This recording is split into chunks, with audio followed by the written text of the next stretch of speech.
sanad, as they say, for this hadith, to substantiate it, yes? To say, okay, here's how you can trace back this hadith to who? To the ma'soom. That's a technical discussion. I don't want to go into that. The point I'm trying to make is this: just because something is in Nahj al-Balagha, therefore you believe in it wholeheartedly, 110%, that's not true. Could very much be what Ali ibn Abi Talib said. At times, it may not be as well. And the strongest book of hadith that we have within the Shia school of thought, Al-Kafi, is also, this applies to it. So let alone a book like Nahj al-Balagha that doesn't have any chain of narrators, okay? This is very important to remember. Within the Shia culture, we have come to a point where if we say something is hadith, that means it's reliable. That means you can act based on it.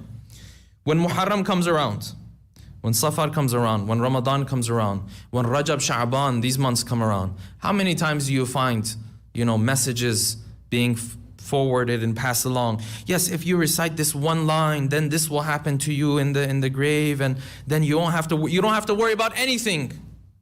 You'll be good to go on the Day of Judgment. Why? Because this hadith says is just the beginning of the discussion.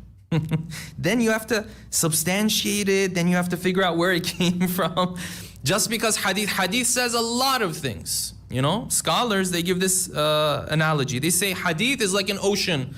I don't know how many here have been to fishing before, yes? If you're fishing, for example, in a lake, in an ocean, there's a lot of fish in there, but it doesn't mean you always catch a fish.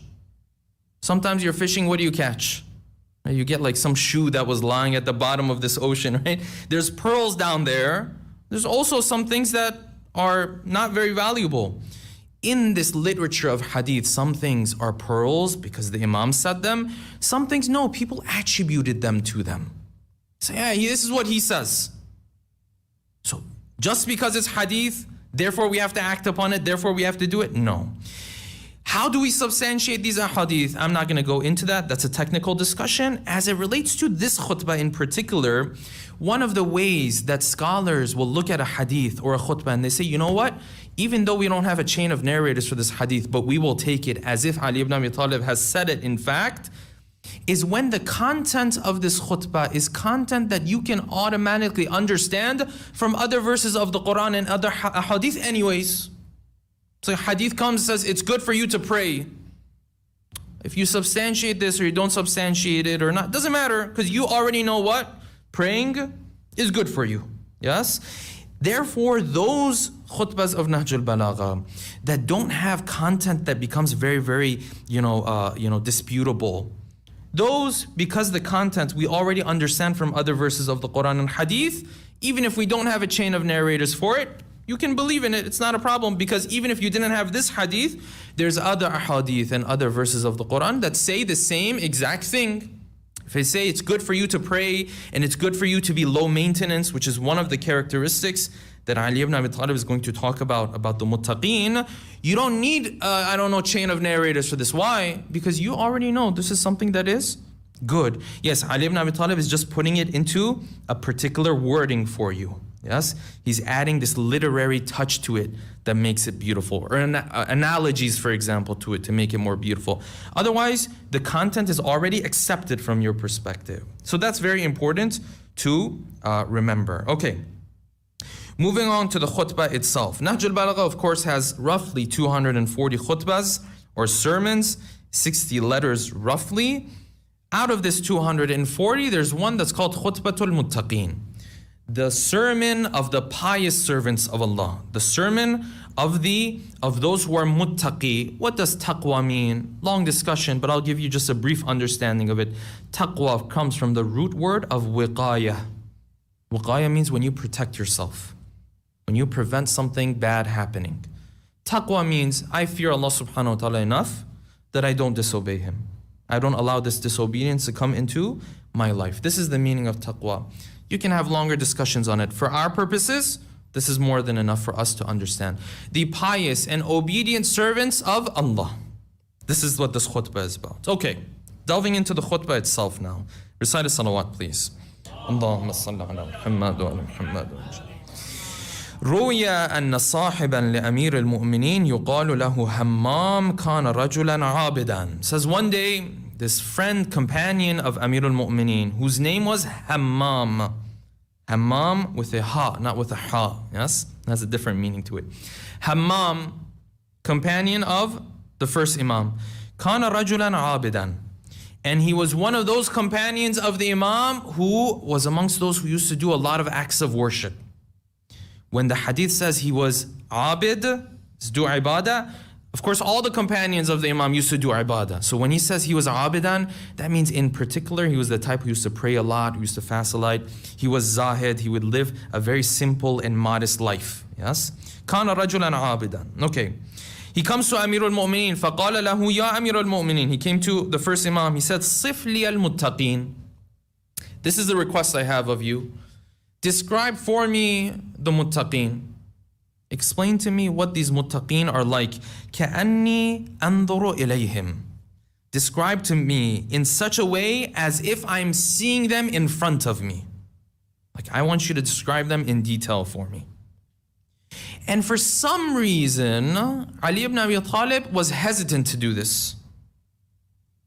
And the hadith continues and shares with us why he was hesitant to do it.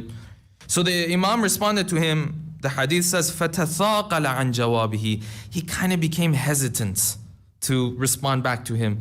Didn't want to go into much detail with Hammam because he felt like Hammam would not have the capacity to hear the detailed description of the muttaqeen and for him to be able to take it. This is a concept that's not very familiar to us. But when the Imam went through this hadith with him, Hammam passed away. In the sense that this description was so detailed, it was so beautiful for him, that it was difficult for him to even take it. This is a concept that's not very familiar for us. I mean, if I hear a description, I'm not going to faint. I'm not going to faint, let alone pass away, yes? But for Hammam, because he had that faith, when Ali ibn Abi Talib described to him line after line after line, over 100 different characteristics that he mentions in the hadith, he was blown away essentially. And of course, at the end, the Imam mentions to someone else who was there that no, this was actually the time for him to go anyways. He would have gone.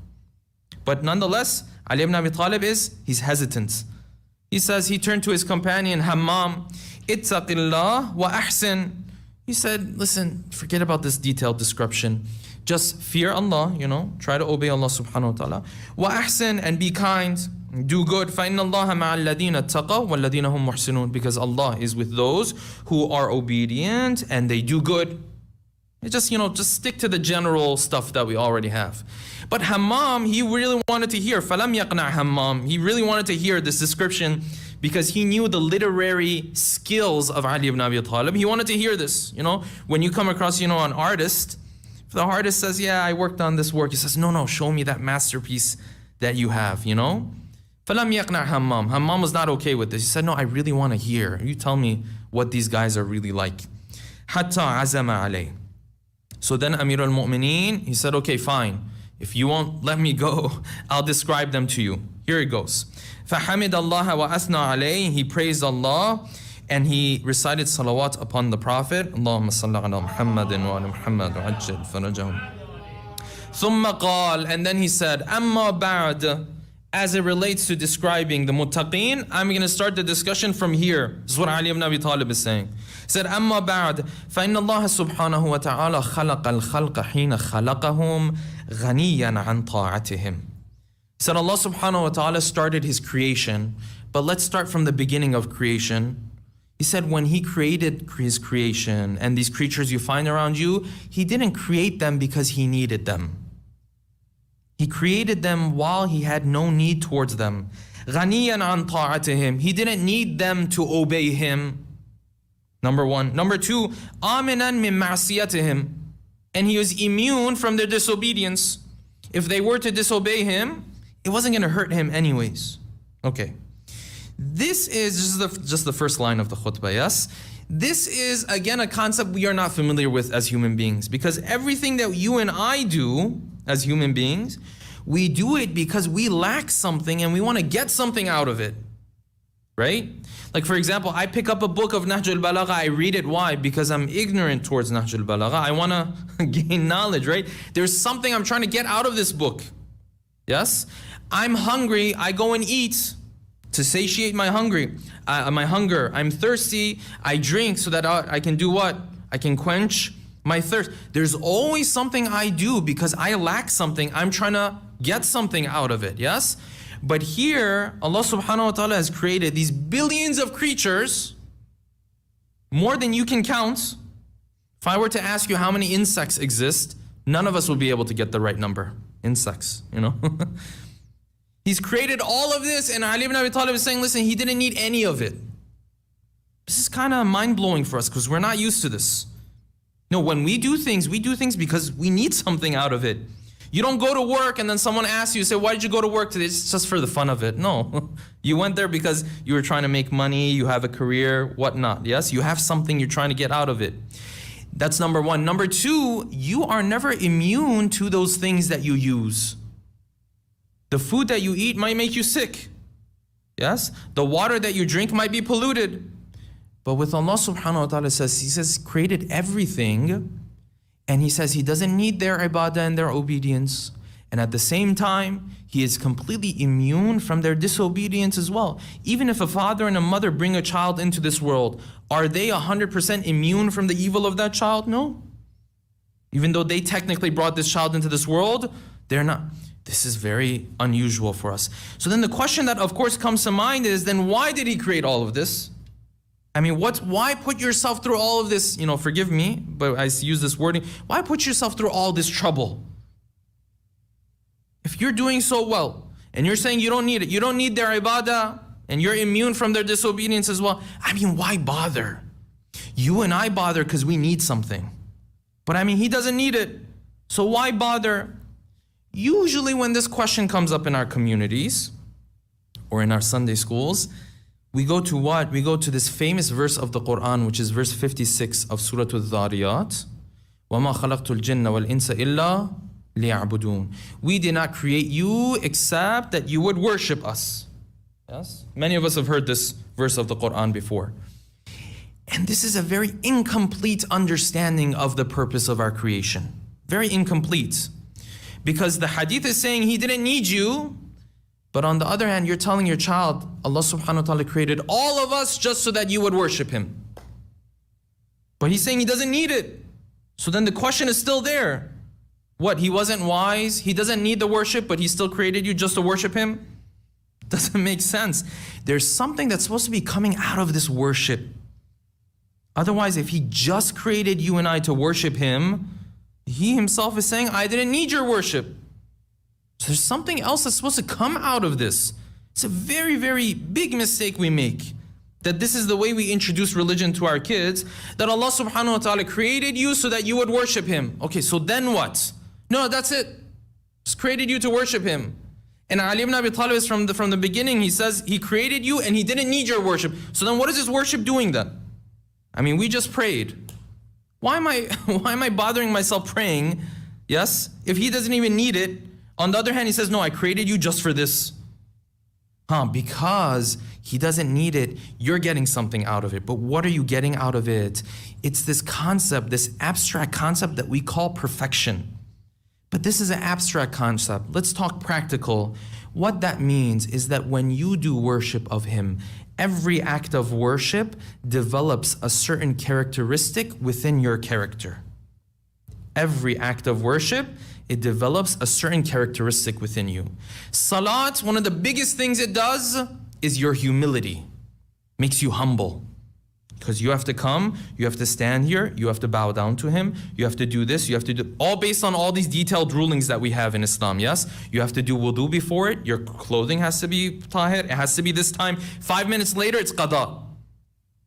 So, I have to, He's really, like, you have to go by the rules, yes? Salat works on your humility, for example, amongst other things it works on, yes? Then you'll find other acts of worship, they work on other things. Like you have to pay khums or zakat, for example. It works on your generosity, the charity that you pay. And so on and so forth. Some things, they work on your patience, for example. The more the human being develops every single characteristic, the more he comes closer to what we call perfection. Perfection just means that you are a human being, that all of these different characteristics of his have grown. Then where do you see the manifestation of this? You see the manifestation of this in the next world. You don't even see it in this world. This world, you see it a little bit. I might be the most patient person on earth. I might be the least patient person on earth. When you look at me right now, can you tell? No, looks the same. When you come the next world, they remove these barriers, material barriers. Now they see who you are. They see who your soul is. Those things that you have created in your soul become the pleasures in heaven that we talk about. It's not something that's separate from you. No, it's that same patience that you developed. It's that same generosity that you developed. It's that same, for example, humility that you developed. When we say, come closer to perfection, you become perfect through ibadah and worship. What does that mean? That's just a fancy way of saying you become a better person and you see these characteristics in the next world. That's what heaven is.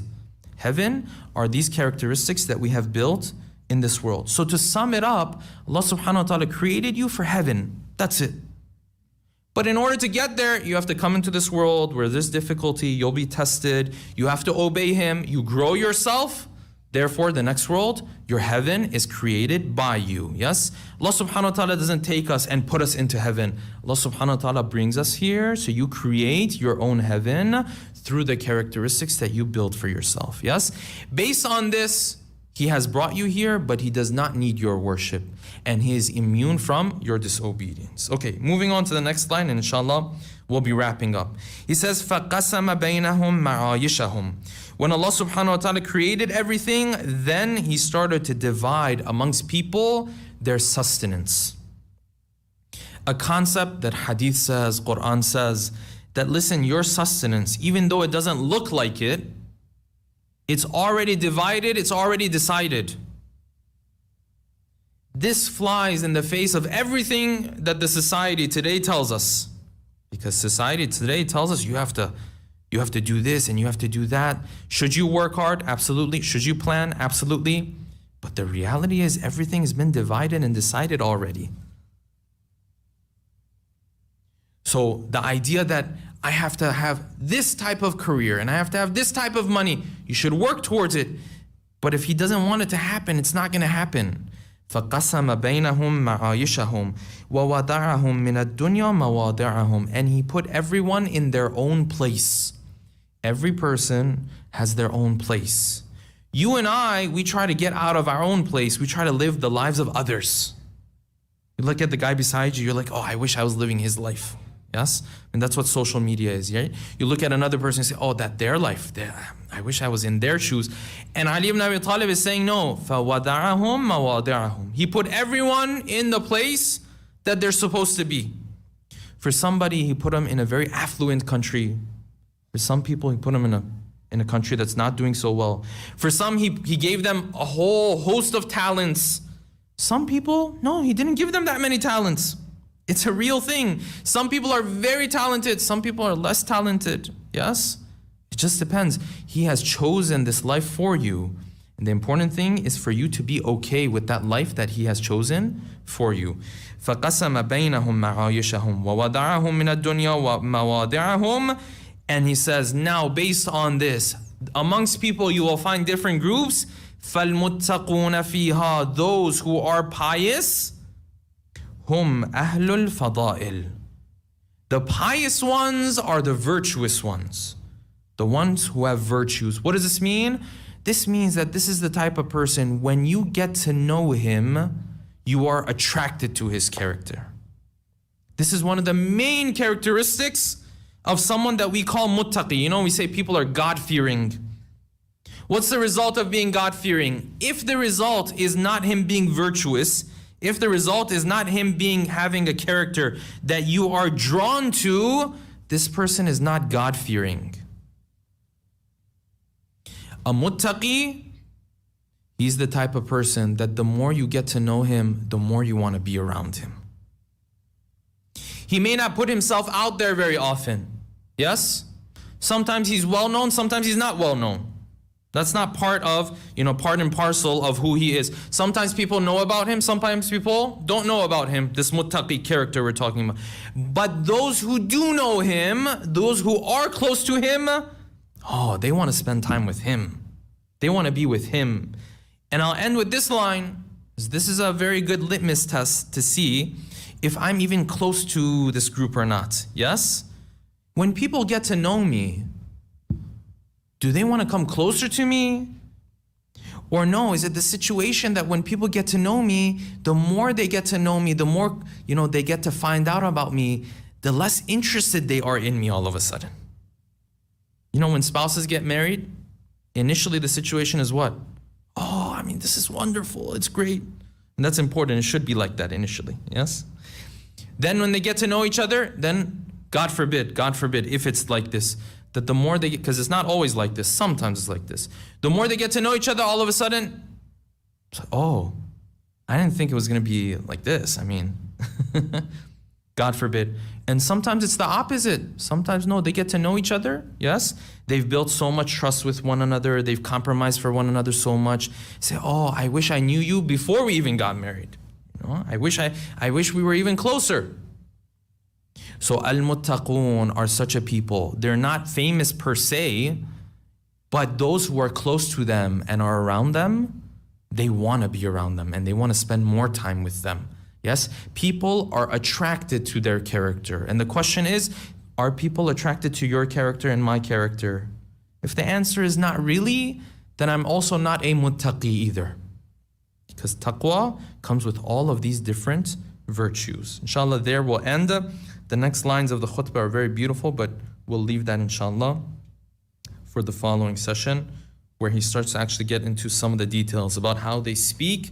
Next week, inshallah, will be about the manners of speech and what you're supposed to pay attention to when you speak to, especially your loved ones. We'll talk about that next week, inshallah.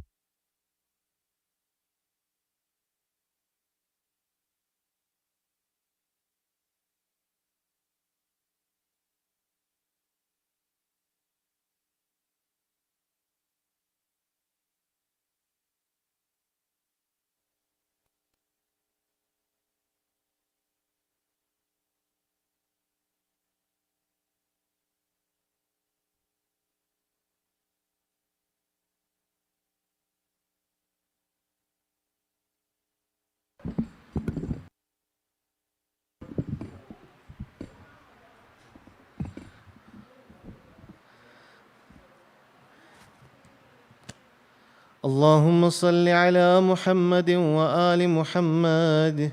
بسم الله الرحمن الرحيم. إلهي أضم البلاء وبرئ الخفاء وانكشف الغطاء وانقطع الرجاء وضاقت الأرض ومنعت السماء وأنت المستعان وإليك المشتكى وعليك المعول في الشدة والرخاء. اللهم صل على محمد وآل محمد ولي الأمر الذين فرضت علينا طاعتهم فعرفتنا بذلك منزلتهم ففرج عنا بحقهم فرجا عاجلا قريبا كلمح البصر يهو أقرب. يا محمد يا علي يا علي يا محمد اكفياني فإنكما كافيان وانصراني فإنكما ناصران. يا مولانا يا صاحب الزمان الغوث الغوث الغوث أدركني أدركني أدركني. الساعة الساعة الساعة العجل العجل العجل. يا أرحم الراحمين بحق محمد وآله الطاهرين. زيارة وارثة. السلام عليك يا وارث آدم صفوة الله. السلام عليك يا وارث نوح نبي الله. السلام عليك يا وارث إبراهيم خليل الله. السلام عليك يا وارث موسى كليم الله. السلام عليك يا وارث عيسى روح الله. السلام عليك يا وارث محمد حبيب الله. الله. السلام عليك يا وارث أمير المؤمنين عليه السلام ولي الله. السلام عليكم يا ابن محمد المصطفى. السلام عليك يا ابن علي المرتضى. السلام عليك يا ابن فاطمة الزهراء. السلام عليك يا ابن خديجة الكبرى. السلام عليك يا ثار الله وابن ثاره والوتر الموتور. أشهد أنك قد أقمت الصلاة وآتيت الزكاة وأمرت بالمعروف ونهيت عن المنكر وأطعت الله ورسوله حتى أتاك اليقين. فلعن الله أمة قتلت، ولعن الله أمة ظلمت، ولعن الله أمة سمعت بذلك فرضيت به. يا مولاي يا أبا عبد الله، أشهد أنك كنت نورا في الأصلاب الشامخة والأرحام المطهرة، لم تنجسك الجاهلية بأنجاسها ولم تلبسك من مدلهمات ثيابها. وأشهد أنك من دعائم الدين وأركان المؤمنين. وأشهد أنك الإمام البر التقي الرضي الزكي الهادي المهدي. وأشهد أن الأئمة من ولدك كلمة التقوى وعلام الهدى والعروة الوثقى والحجة على أهل الدنيا. وأشهد الله وملائكته وأنبياءه ورسله أني بكم مؤمن وبي بكم موقن بشرائع ديني وخواتيم عملي، وقلبي لقلبكم سلم وأمري لأمركم متبع. صلوات الله عليكم وعلى أرواحكم وعلى أجسادكم وعلى أجسامكم وعلى شاهدكم وعلى غائبكم وعلى ظاهركم وعلى باطنكم. زيارة لابن الحسين عليه السلام. السلام عليك يا ابن رسول الله. السلام عليك يا ابن نبي الله. السلام عليك يا ابن أمير المؤمنين. السلام عليك يا ابن الحسين الشهيد. السلام عليك أيها الشهيد وابن الشهيد. السلام عليك أيها المظلوم وابن المظلوم. لعن الله أمة قتلك، ولعن الله أمة ظلمك، ولعن الله أمة سمعت بذلك فرضيت به. زيارة الشهداء عليهم السلام. السلام عليكم يا أولياء الله وأحباه. السلام عليكم يا أصفياء الله ووداه. السلام عليكم يا أنصار دين الله. السلام عليكم يا أنصار رسول الله. السلام عليكم يا أنصار أمير المؤمنين. السلام عليكم يا أنصار فاطمة سيدتي نساء العالمين. السلام عليكم يا أنصار أبي محمد الحسن بن علي الولي الزكي الناصح. السلام عليكم يا أنصار أبي عبد الله، بأبي أنتم وأمي طبتم وطابت الأرض التي فيها دفنتم وفزتم فوزا عظيما. فيا ليتني كنت معكم فأفوز معكم. زيارة أبو الفضل العباس عليه السلام. السلام عليك يا أبا الفضل العباس ابن أمير المؤمنين. السلام عليك يا ابن سيد الوصيين. السلام عليك يا ابن أول القوم إسلاما وأقدمهم إيمانا وأقومهم بدين الله وأحوطهم على الإسلام. أشهد لقد نصحت لله ولرسوله ولأخيك فنعم الأخ المواسي. فلعن الله أمة قتلت، ولعن الله أمة ظلمت، ولعن الله أمة استحلت منك المحارم وانتهكت حرمة الإسلام.